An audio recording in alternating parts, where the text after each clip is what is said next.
الحمد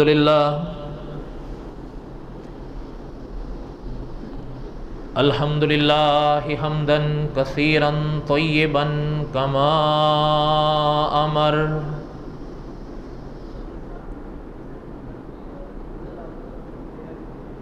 واشهد ان لا الہ الا اللہ وحدہ لا شریک لہ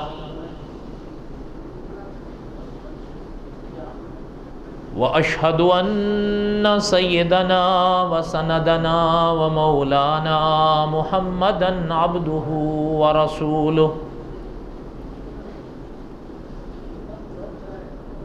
اما بعد اعوذ باللہ من الشیطان الرجیم بسم اللہ الرحمن الرحیم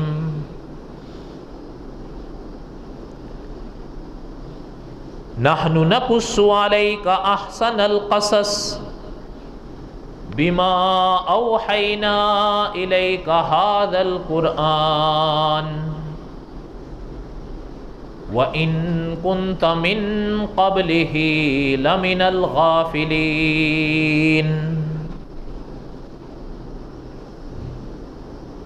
صدق الله العظيم وبلغنا رسوله النبي الكريم ونحن على ذلك لمن الشاهدين والشاكرين والحمد لله رب العالمين اللهم صل على محمد وعلى آل محمد كما صليت على إبراهيم وعلى آل إبراهيم إنك حميد مجيد اللهم بارك على محمد وعلى آل محمد كما باركت على إبراهيم وعلى آل إبراهيم إنك حميد مجيد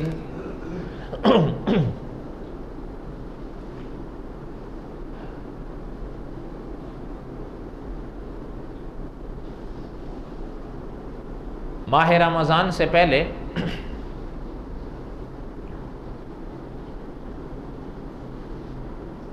ہم تقریباً کچھ کم و بیش 2 سال کے لگ بھگ ہو گئے کہ قصص الانبیاء پڑھ رہے تھے۔ شعبان کا آخری جمعہ تھا جب ماہ رمضان کے فضائل کے حوالے سے ایک بیان کیا، اور اس کے بعد ماہ رمضان میں 4 جمعے آئے اور 4 جمعوں میں حضرت علی رضی اللہ تعالی عنہ پر بیان کیا تھا، چونکہ ماہ رمضان میں حضرت علی کی شہادت ہوئی تھی۔ حضرت علی رضی اللہ تعالیٰ عنہ کا موضوع ابھی ادھورا ہے، لیکن اللہ تعالیٰ نے اگر زندگی دی، آئندہ رہے ماہ رمضان میں، تو پھر انشاءاللہ دیکھیں گے۔ اپنا جو سبق رکا ہوا تھا قصص الانبیاء علیہم الصلاۃ والسلام، میرا دل ہے کہ اس کو چلائیں تاکہ اللہ تعالیٰ توفیق نصیب فرمائیں تو یہ موضوع اپنی بساط تک تکمیل تک پہنچے۔ اور ارادہ یہ ہے کہ جب قصص الانبیاء کی آخری کڑی پر ہم پہنچیں گے تو اسی کو ہم انشاءاللہ سیرت النبی میں تبدیل کریں گے صلی اللہ علیہ وسلم۔ بہرحال یہ تو ارادہ ہے، ہوگا وہی جو اللہ کو منظور ہوگا۔ دعا کریں کہ اللہ تعالی ہر کاوش کو قبول فرمائے۔ بات تو یہیں ختم ہو جاتی ہے۔ اللہ نے کوئی عمل قبول فرما لیا، کوئی بیان قبول فرما لیا تو بیڑا پار ہے، اور اگر اخلاص نہ ہو، خدا نہ کرے، تو پھر بات تو نہیں بنی۔ اور بڑا مشکل مرحلہ ہوتا ہے یہ، خاص کر یہ جو جگہ ہے۔ یعنی ہو سکتا ہے آپ کو بھی تجربہ ہو، یا جو بیانات کرتے ہیں ان کو بڑا تجربہ ہے اس چیز کا کہ کبھی کبھی ہم بھی پریشان ہو جاتے ہیں، چونکہ یہ مرحلہ ایسا ہوتا ہے کہ یہاں آنے سے پہلے ہمیں شاید گلی میں بھی کوئی نہ جانتا ہو، لیکن جب یہاں بیٹھتے ہیں تو اللہ تعالیٰ کی عنایت ہوتی ہے۔ ہم بیٹھے یہاں ہوتے ہیں لیکن نام یا آواز جو ہے وہ دور دراز پہنچ رہی ہوتی ہے، تو روگی قسم کے لوگ ہیں، ہم ڈر لگتا ہے کہ کہیں ریا یا شہرت اس کے مریض ہو گئے تو پھر تو بیڑا غرق ہو۔ وہ دعا کریں کہ اللہ تعالیٰ حفاظت فرمائیں. کبھی کبھی بیانات، بہرحال خیر ہم دوسری طرف نکل جائیں گے. قصص الانبیاء علیہم الصلاۃ والسلام ہم پڑھ رہے تھے.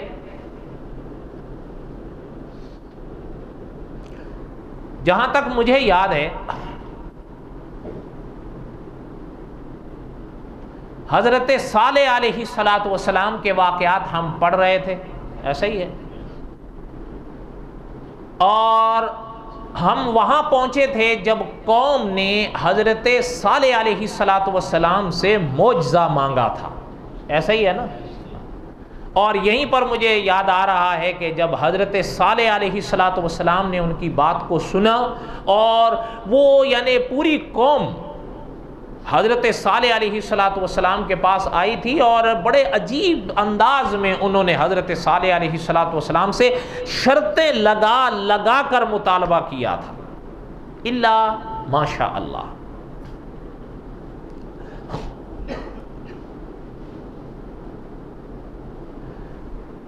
جب حضرت صالح علیہ الصلاۃ والسلام نے ان کے مطالبے کو سنا تو علماء مفسرین نے لکھا ہے، وہ واقعہ بھی ہم نے بڑی تفصیل سے پڑھا تھا جب حضرت کا اپنی قوم سے مناظرہ ہوا تھا اور اس موقع پر حضرت صالح علیہ الصلاۃ والسلام نے دعا مانگی تھی. اور جو حضرت صالح علیہ الصلاۃ والسلام کے ماننے والے تھے، جو مسلمان تھے، انہوں نے حضرت صالح علیہ الصلاۃ والسلام کی دعا پر آمین کہا تھا. مجھے جہاں تک یاد ہے وہ ہمارا آخری بیان یہاں پہ رک گیا تھا.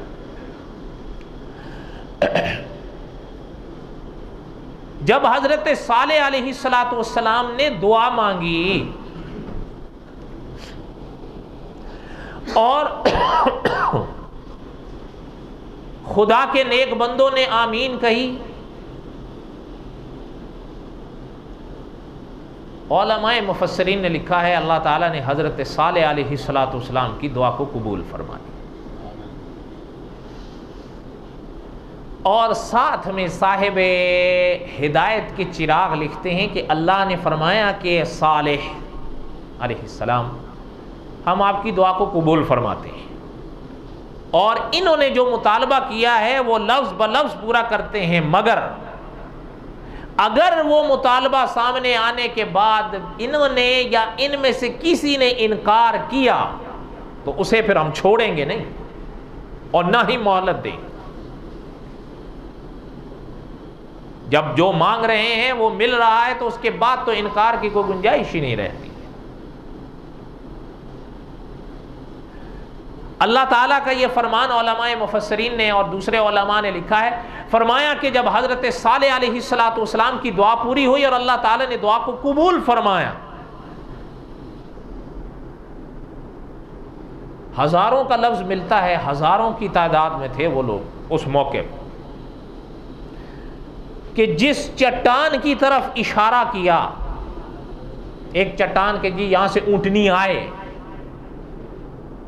علماء نے لکھا ہے کہ اس چٹان میں ایک عجب سی حالت ظاہر ہونی شروع ہوئی، جیسے کہ اس خاتون کی ہوتی ہے جو امید سے ہوتی ہے. حالانکہ ہم نے ابتدا میں یہ اسباق پڑھے تھے کہ عادت تو یہ ہے اونٹنی کا جنم یا اونٹ کا جنم اونٹنی سے ہو، لیکن ان کا مطالبہ ہی الگ تھا. یہ تو معجزہ مانگ رہے تھے اور ان کا کہنا یہ تھا کہ معجزہ دیکھیں گے تو ہم آپ پر ایمان لے آئیں گے، ہمیں یقین ہو جائے گا کہ آپ خدا کے رسول ہیں. اور اللہ تعالیٰ معاف فرمائے، یعنی ان قوم والوں نے تو ساتھ میں یہ بھی کہا تھا، جب آپس میں انہوں نے بات کی تھی تو انہوں نے تو یہ بھی کہا تھا کہ یہ اللہ معاف فرمائے، اللہ معاف فرمائے. ان کا کہنا یہ تھا یہ تو جھوٹا ہے، نعوذ باللہ نعوذ باللہ، یہ تو خدا پر جھوٹ بول رہا. اب حضرت صالح علیہ الصلاۃ والسلام کی جب دعا قبول ہوئی تو علماء نے لکھا ہے کہ اس چٹان میں ایک عجب حالت ظاہر ہوئی، جیسے اس خاتون کی ہوتی ہے جو امید سے ہو.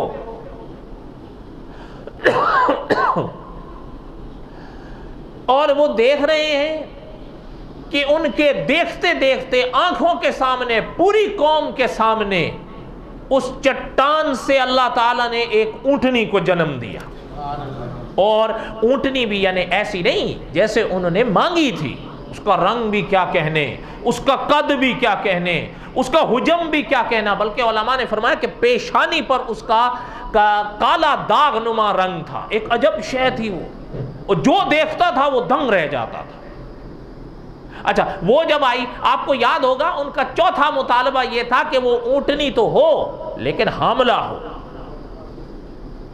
علماء نے لکھا ہے کہ اللہ تعالیٰ نے ان کے اس مطالبے کو بھی پورا کیا، وہ چٹان سے پیدا بھی ہوئی، رنگ بھی وہی، نقش بھی وہی اور حاملہ بھی۔ اور جب وہ سارے دیکھ رہے ہیں، جب وہ اس کا جنم ہوا اپنے آپ کو اور ایک دوسرے کو دیکھ رہے ہیں، تو تھوڑے سے وقفے کے بعد اونٹنی کو وہ درد ہوا جو اس خاتون کو ہوتا ہے جو امید سے ہوتی ہے، تو اونٹنی سے ایک اونٹنی کے بچے کا جنم ہوا۔ اب جب یہ منظر دیکھا تو الفاظ آئے، صاحب قصص الانبیاء فرماتے ہیں کہ حضرت صالح علیہ السلام تو خیر وہ تو خدا کے نبی تھے، وہ تو خدا کے نبی، خدا کے رسول، انہوں نے جب دیکھا وہ اپنی قوم سے کہنے لگے کہ ہاذہ ناقۃ اللہ، یہ اللہ کی اونٹنی ہے۔ یہ لفظ حضرت صالح علیہ السلام کے ملتے ہیں، اور قرآن نے بھی اس اونٹنی کو ناقۃ اللہ ہی کہا ہے۔ اب اچھا، ایک چیز چلتے چلتے سنتے جائیں،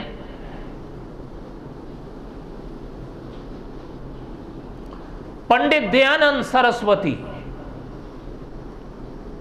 انہوں نے کچھ اعتراضات کیے تھے دین اسلام پر۔ اعتراضات تو انہوں نے اپنے دھرم پر بھی کیے تھے، لیکن ستیارتھ پرکاش کے جو آخری باب باندھا نا، تو اس میں پھر انہوں نے اسلام اور حضرت محمد الرسول اللہ اور قرآن پر اعتراضات کیے، تب علماء نے جوابات دیے تھے، ورنہ پہلے تو ان کا گھر کا معاملہ تھا، وہ جانے۔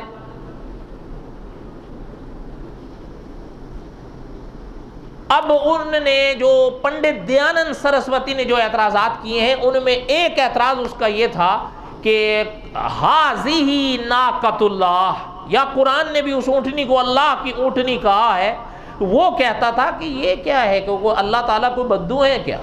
نعوذ باللہ، نعوذ باللہ۔ اس کا کہنا یہ تھا کہ اللہ جس طرح کوئی بدو اونٹنی رکھتا ہے تو کیا اللہ کو اونٹنی، حالانکہ یہ بات نہیں ہے، بس وہ معترض کو تو اعتراض کرنا ہوتا ہے، جبکہ حقیقت یہ ہے، ذرا غور کیجئے گا، آپ اور ہم ابھی نماز کس طرف پڑھیں گے؟ قبلہ کو کیا کہا جاتا ہے؟ بیت اللہ کہتے ہیں یا نہیں کہتے؟ اچھا، کیا خیال ہے، بیت اللہ اللہ کا گھر، تو کیا اللہ میاں وہاں بیٹھے ہوئے ہیں؟ بولے تو صحیح۔ تو پھر بیت اللہ اللہ کا گھر، اور اللہ تعالیٰ وہاں رہتے تھوڑے ہیں، یعنی اس کا یہ معنی تھوڑا کہ اللہ تعالیٰ بس وہاں بیٹھے ہوئے ہیں اور اللہ تعالیٰ وہاں بس رہ رہے ہیں، یہ معنی تو کوئی بھی نہیں لیتا۔ بیت اللہ سب کہتے ہیں لیکن یہ معنی کوئی بھی نہیں لیتا۔ یہ بیت اللہ یہ عزت کے لیے ہوتا ہے، یہ شرافت کے اظہار کے لیے ہوتا ہے کہ اس جگہ کی براہ راست نسبت اللہ کی طرف جا رہی ہے۔ ہر اونٹنی اللہ کی قدرت سے پیدا ہوتی ہے، حضرت صالح علیہ السلام والی اونٹنی بھی اللہ کی قدرت سے ہی پیدا ہوئی تھی، لیکن عام عادت کے مطابق ہوئی تھی؟ بولیں تو صحیح، نہیں، اس لیے کہ اس کا اونٹنی کا جنم بالکل الگ طریقے سے ہوا تھا، اس لیے حضرت صالح نے فرمایا کہ ہاذہ ناقۃ اللہ۔ وہاں اس کا عام اس طرح تو نہیں ہوئی جیسے باقی اونٹنیوں کی ہوئی، یہی ہے یا نہیں؟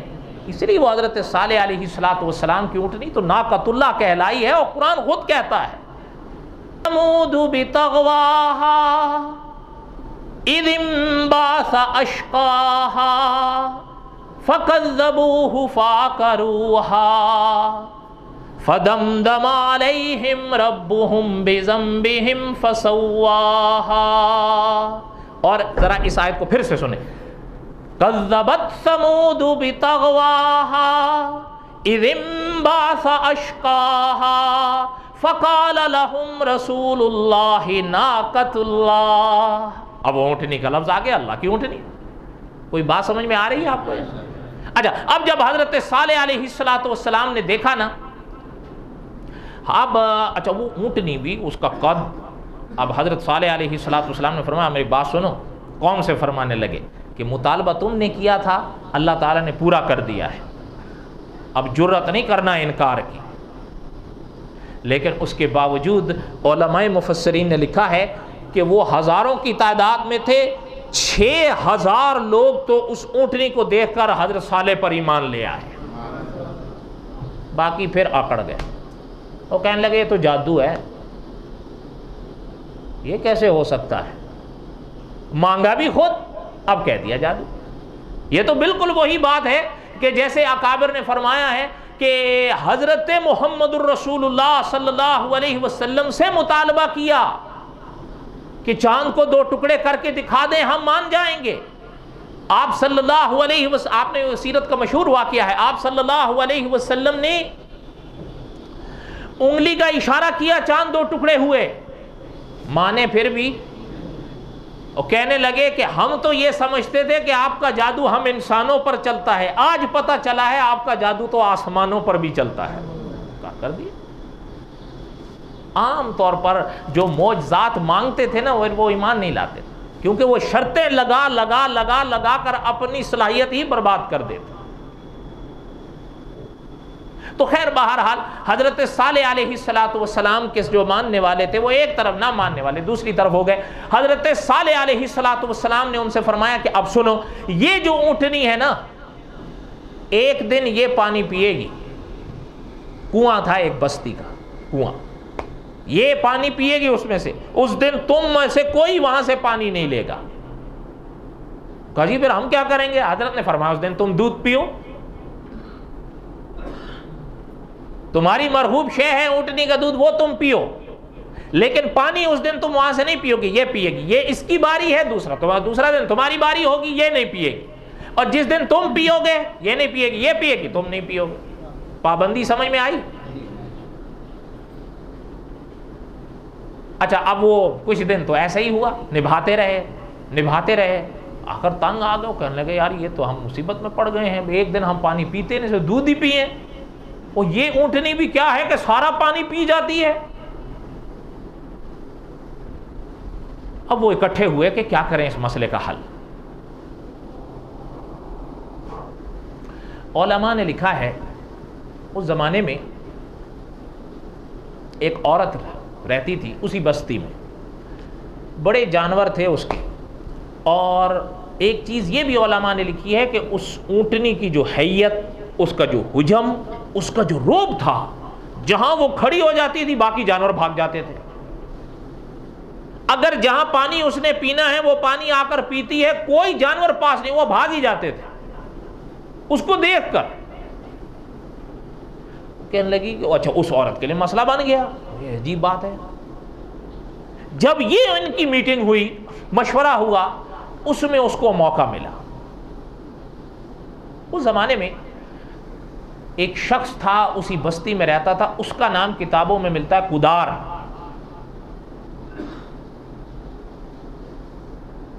اس عورت نے اس کو پیشکش کی کہ میں تیرے ساتھ شادی کر لوں گی۔ وہ بڑا خوش ہوا، لیکن انہوں نے کہا میری ایک شرط ہے۔ انہوں نے کہا شرط کیا ہے تیری؟ اس عورت نے کہا شرط یہ ہوگی کہ یہ جو اونٹنی ہے اس کو تو قتل کرے گا، یہ اس کو تو قتل کر دے گا، میں تیرے ساتھ شادی کر لوں گا۔ بات سمجھ آئی؟ اچھا وہ بھی بدبخت تیار ہو گیا، حالانکہ حضرت صالح علیہ السلام نے پوری قوم سے فرمایا تھا کہ خدا کی اس اونٹنی کو کبھی برے ارادے سے چھونا نہیں، خدا کے قہر سے نہیں بچ سکو۔ یہ حضرت صالح علیہ السلام نے واضح فرمایا تھا قرآن پاک میں۔ کدار نے کہا ٹھیک ہے۔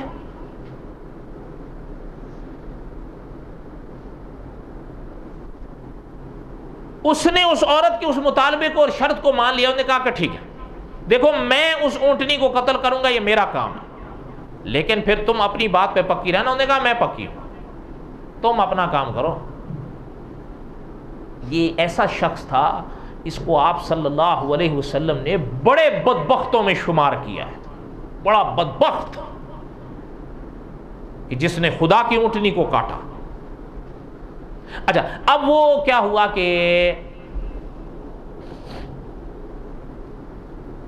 علماء نے لکھا ہے کہ اونٹنی حضرت صالح علیہ السلام کی اور ساتھ میں اس کا بچہ ایک جگہ سے چلتے جا رہے تھے، یہ چھپ کر بیٹھ گیا۔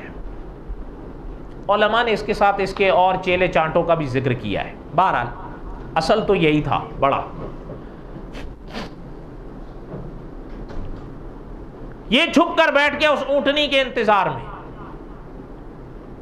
اب وہ جیسے ہی اونٹنی سامنے آئی نہ چلتے ہوئے، علماء مفسرین نے لکھا ہے کہ اس نے پہلا وار اونٹنی کی ٹانگوں پر کیا۔ جیسے ہی ٹانگوں پر وار کیا تو وہ گر گئی۔ اب وہ جو گری تو یہ خود اور اس کے جو چیلے چانٹے تھے نا وہ سارے اس پر کھڑے ہو گئے اور زور زور سے وار ایسے کیے کہ اونٹنی کے وجود کو ٹکڑے ٹکڑے کر دیا۔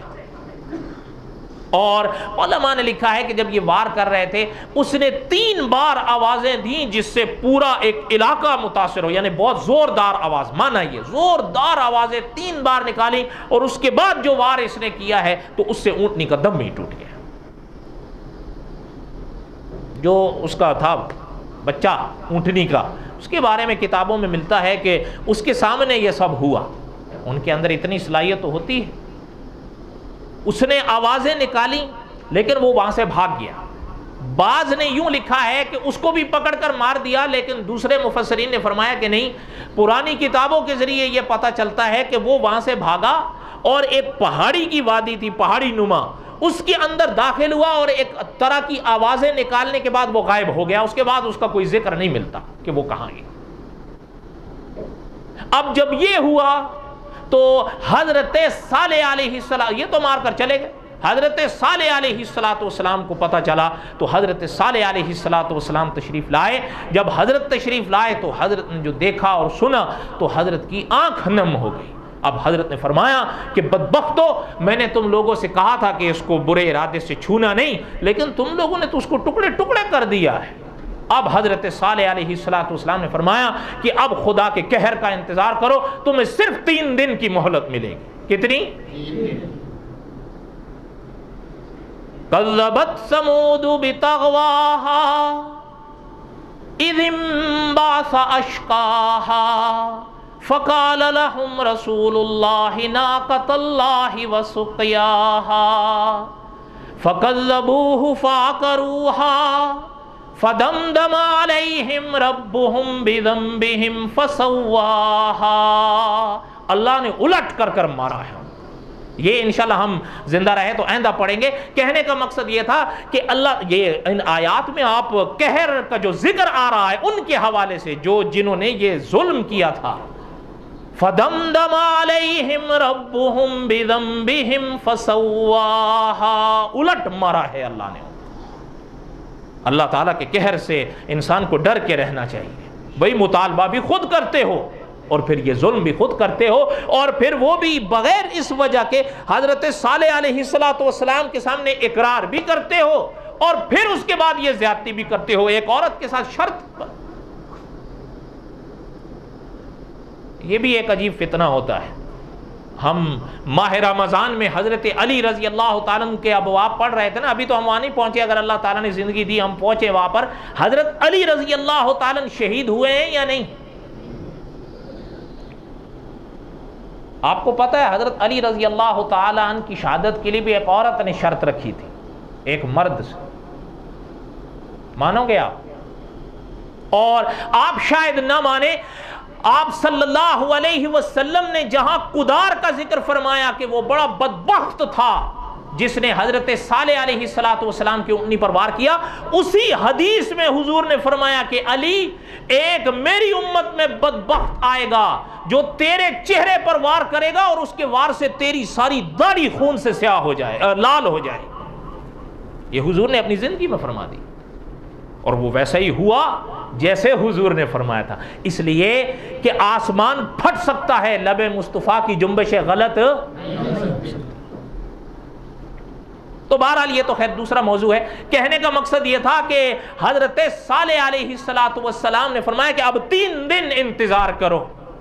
اچھا، ایک تو یہ ہے نا سورۃ شمس میں جہاں یہ اللہ تعالیٰ نے ذکر فرمایا، ایک اور موقع پر اللہ تعالیٰ نے جو ذکر فرمایا وہ اکثر آپ علماء سے سنتے رہتے ہوں گے، ان الذین آمنوا وعملوا الصالحات، ترغیب اور ترہیب، ترہیب اور ترغیب دونوں طرح سنگ سنگ آ رہی ہیں۔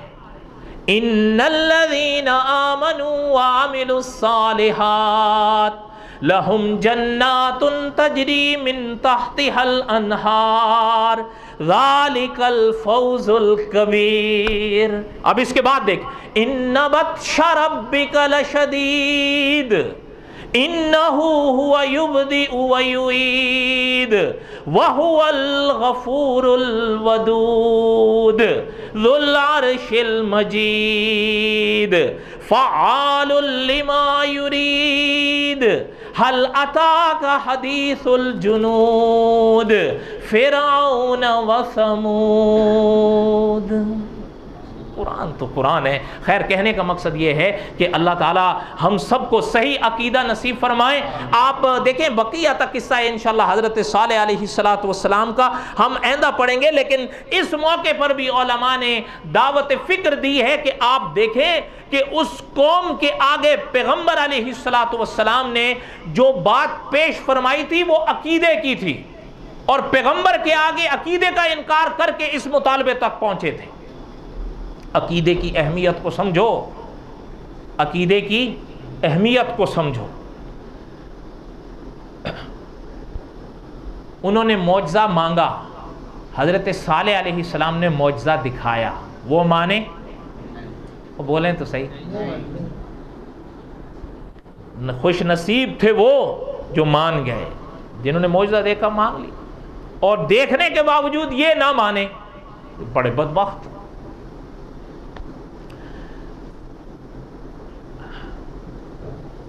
آپ تو شاید نہ مانے، مجھے مرزا قادیانی یاد آ گیا، کہیں تو ایک چھوٹا سا واقعہ اس کا بھی سنا۔ مرزا غلام احمد قادیانی کے جو دعوے تھے نا، ان دعووں میں ایک دعویٰ اس کا یہ تھا کہ میں حضرت عیسیٰ ہوں۔ سنیے گا میری بات کو توجہ سے، ہمارے آپ کے نزدیک حضرت عیسیٰ بن مریم نے آنا ہے یا نہیں؟ اور پیش گوئیاں اسلام کی کتابوں میں موجود ہیں کہ حضرت عیسیٰ نے آنا، مانتے وہ بھی ہیں کہ آنا تھا، آنا تھا۔ اچھا، مانتے ہم بھی ہیں کہ آنا ہے۔ فرق سنیے، ہم یہ کہتے ہیں، ہم سے مراد علماء، ہم سے مراد مسلمان، ہم یہ کہتے ہیں کہ جو اصلی تھے انہوں نے ہی آنا ہے۔ نہیں سمجھ آئی بات آپ لوگوں کو؟ پہلے آپ ان سب کو دیکھ لو جو آ جاتے ہیں، پھر اگلی بات میں سناؤں گا۔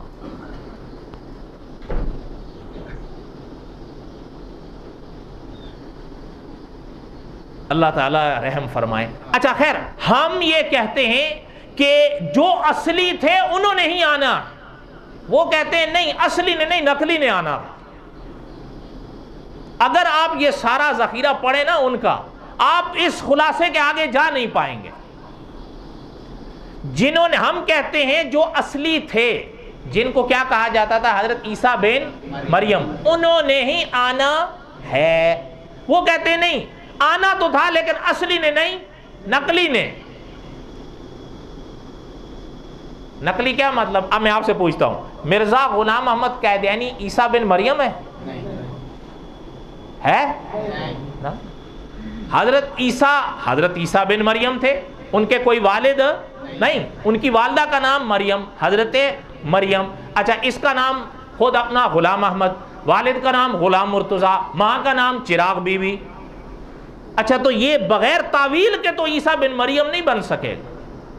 اچھا خیر، میں جو قصہ آپ کو سنا رہا تھا، اس نے جب حضرت عیسیٰ بن مریم کا دعویٰ کیا نا، تو اب حضرت عیسیٰ بن مریم جو اصلی تھے، ان کے تو معجزات کا ذکر قرآن میں ہے، ان کے معجزات کا ذکر بائبل میں ہے، کچھ علمی اختلاف کے ساتھ، کچھ یہاں ہے وہاں نہیں، وہاں ہے تو یہاں ہے، قرآن میں اور بائبل میں۔